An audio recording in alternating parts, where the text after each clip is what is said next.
بسم الله الرحمن الرحيم. الحمد لله رب العالمين، والصلاة والسلام على سيد الأنبياء والمرسلين محمد وعلى آله وأصحابه أجمعين. أما بعد، فأعوذ بالله من الشيطان الرجيم. بسم الله الرحمن الرحيم. ونادى أصحاب الجنة أصحاب النار أن قد وجدنا ما وعدنا ربنا حقا فهل وجدتم ما وعد ربكم حقا؟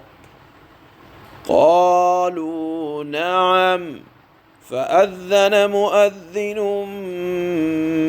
بينهم اللعنة الله على الظالمين الذين يصدون عن سبيل الله ويبغونها عوجا وهم بالآخرة كافرون. صدق اللہ مولانا العلی العظیم. پہلی آیت میں اللہ تعالیٰ نے اہل جنت اور اہل جہنم کے درمیان جو گفتگو ہوگی اس کو بیان فرمایا. واضح رہے کہ یہ گفتگو اس وقت ہوگی جب اہل جنت جنت میں راحت و آرام، چین اور سکون، عافیت کے ساتھ ہوں گے، اور اہل دوزخ میں تکلیف کے ساتھ ہوں گے، تو آپس میں باہم بات چیت ہوگی. اس کا بیان ان آیات میں اللہ تعالیٰ نے فرمایا ہے. بتلایا جاتا ہے، اللہ نے فرمایا کہ جنتی جنت میں پہنچ کر اپنے حال پر خوشی کا اظہار اور مسرت کر رہے ہوں گے، اور دوزخیوں کو ان کے حال پر شرمندہ کرنے کے لیے ان سے پکار کر کہیں گے ونادا، آواز لگائی جائے گی. کون ہوں گے آواز لگانے والے؟ اصحاب الجنہ، جنتی پکار کر کہیں گے کہ ہم سے جس کامیابی کا وعدہ کیا گیا تھا ہم اس کامیابی کو پہنچ چکے ہیں. نجات کا اور ثواب کا اللہ نے جو وعدہ فرمایا تھا ہم نے تو اس کو برحق پایا. وعدے کے مطابق سب کچھ مل گیا.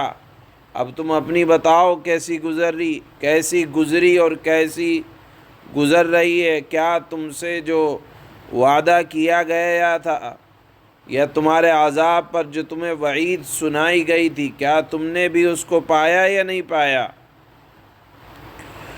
جو وعیدیں بتلائی گئی تھی وہ وعیدیں پوری ہوئی نہیں ہوئیں؟ تو وہ کہیں گے ما وعد ربکم حقا قالوا نعم. وہ کہیں گے جو ہم سے وعیدیں بیان کی گئی تھیں وہ وعیدیں پوری ہوئی اور ان کے اندر کچھ بھی ذرا کمی نہیں ہوئی. یقیناً باہر کی اگر تکلیفیں ہوں اور پھر اندرون دل کو مزید تکلیف اور اذیت پہنچ جائے تو اور حسرت ہوگی.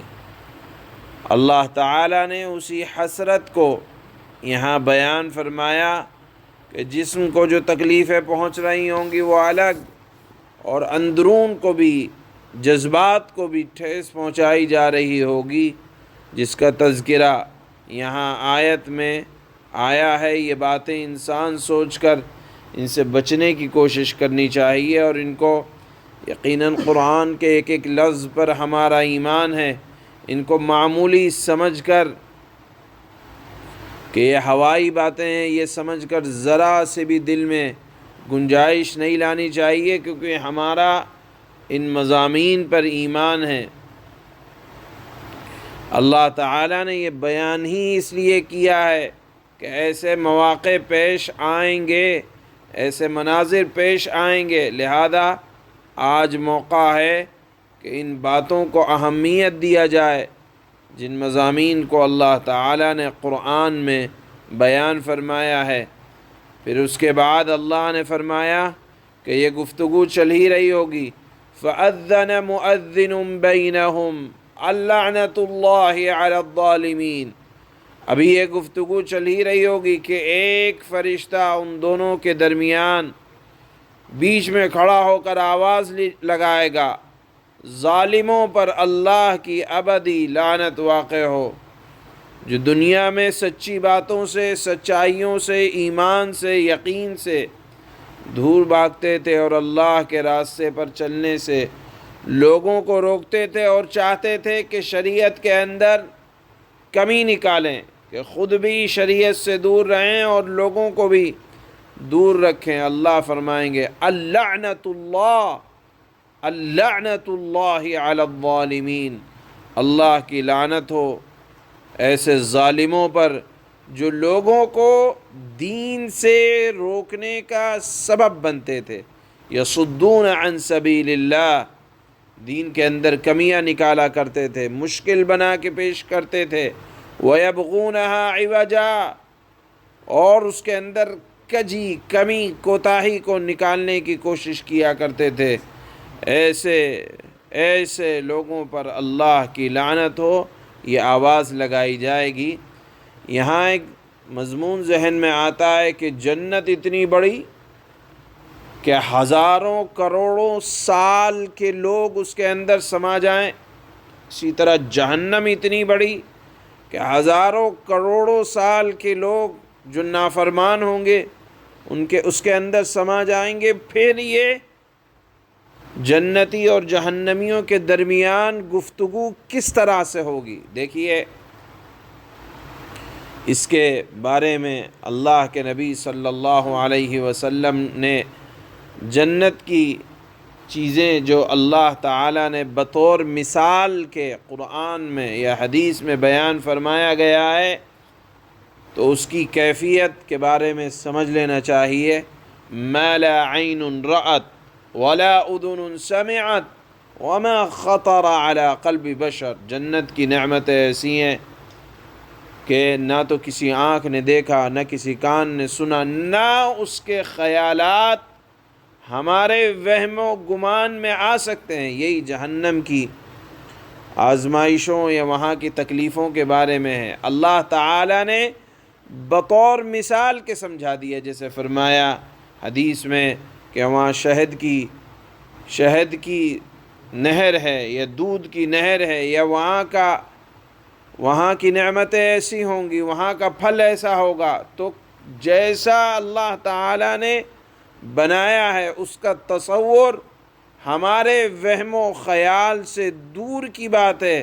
بس یہ تصور کرنا کہ اللہ نے فرمایا ہے ایسا ہوگا جیسا وہاں کی شان ہے۔ اسی طرح اہل جہنم کے لیے جو آزمائشیں، جو تکلیفیں ہیں، جو مصیبتیں ہیں، اس کو ہم قیاس بھی نہیں کر سکتے کہ وہ ایسی ہوگی جیسے دنیا کی آزمائش، اس سے ہزاروں درجہ بڑھی ہوئی تکلیف ہوگی۔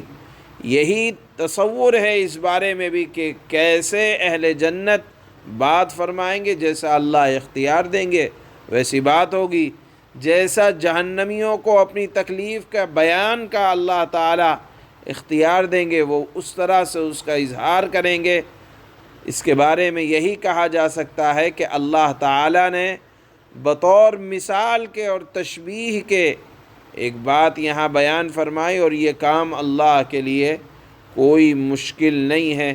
بطور مثال کے سمجھانے کے لیے اللہ تعالیٰ نے اس گفتگو کا یہاں ذکر فرمایا ہے، اور یہ کام اللہ کے لیے، چاہے ہزاروں سال کہ لوگ اس میں سمائے ہوئے ہوں، جب اللہ نے فرمایا تو اس طرح کی بات ہوگی جو یہاں آیت میں اللہ فرما رہے ہیں۔ اللہ فرماتے ہیں،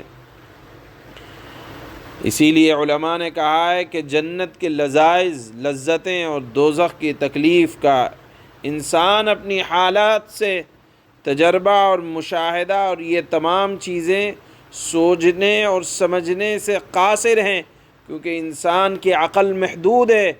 اور اللہ تعالیٰ کی نعمتیں لامحدود ہیں، محدود چیز کے اندر لامحدود چیز نہیں سما سکتی۔ ہمارا ایمان رکھنا چاہیے کہ اللہ نے فرمایا ہے تو یہ چیز ہو کر رہے گی۔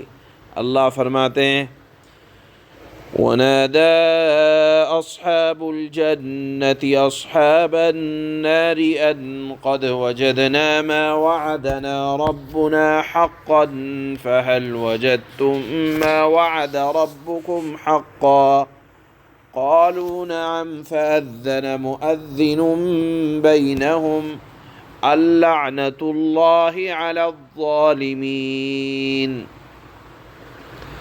اور جنت کے لوگ دوزخ والوں سے پکار کر کہیں گے کہ ہمارے پروردگار ہم سے جو وعدہ کیا تھا نعمتوں کے ملنے کا، ہم نے تو اسے بالکل سچا پایا ہے۔ اب بتاؤ کہ تمہارے پروردگار نے جو وعدہ کیا تھا کیا تم نے بھی اسے سچا پایا؟ وہ جواب میں کہیں گے ہاں۔ اتنے میں ایک منادی ان کے درمیان پکارے گا کہ اللہ کی لعنت ہے ان ظالموں پر۔ کن ظالموں پر؟ الذین یصدون عن سبیل اللہ ویبغونها عوجا وهم بالآخرۃ کافرون۔ اللہ نے اسے ظالم قرار دیا ہے جو لوگوں کو اللہ کے راستے سے روکتے ہیں، دین پر چلنے کے لیے روڑے اٹکاتے ہیں۔ اللہ نے فرمایا ظالم ہیں وہ لوگ جو اللہ کے راستے سے لوگوں کو روکتے تھے اور اس میں ٹیڑھ نکالنا چاہتے تھے، کجی نکالنا چاہتے تھے، اور جو آخرت کا بالکل انکار کیا کرتے تھے۔ ایسے لوگ ظالم ہیں اور ظالموں پر اللہ کی لعنت ہے۔